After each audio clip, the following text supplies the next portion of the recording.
Gecəniz xeyir olsun əziz izləyicilərim. Bugün mən badamcan dolması bişirirəm. Sizə sizinlə də bölüşəm. Soğanı doğramışam. Yarım halqa varı. Burada qoyun ətim var. Quyruqla doğramışam üstünə. Duz əlavə edirəm. Biraz da istiyor. Onu qızardacağım. Tam qovurulandan sonra badamcanlarımızın içine yığarıq inşallah. Stoklarımızı xəbər doğrayırıq. Stoklarımızı da doğradıq. Ətimizə əlavə etdik. İndi badamcanlarımızı təmizləyək. Badamcanlarımızı təmizlədik. İndi isə keçək badamcanlarımızı örtməyə. Badamcanlarımızı duzlu suya qoyduq. Örtmək üçün indi stoklarımızı limona çıxardıq. Bu stoklarımızı da, biberlərimizi də hazır etdik. Qaldı pomidorlarımız. Badamcanlarımız da örtüldü, hazırdır. Stoklarımızı kəsmişik.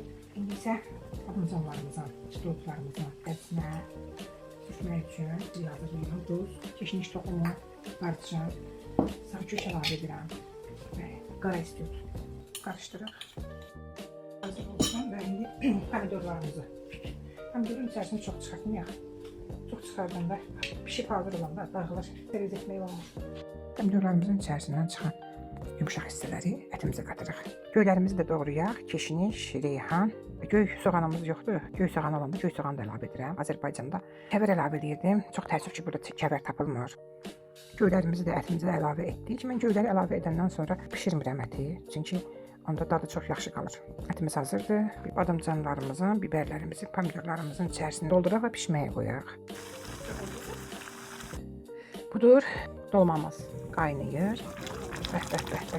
Maşallah çox gözəldir. Gözəl də qoxusu var. Hazırlayan hər kəsə nuş olsun indən deyirəm.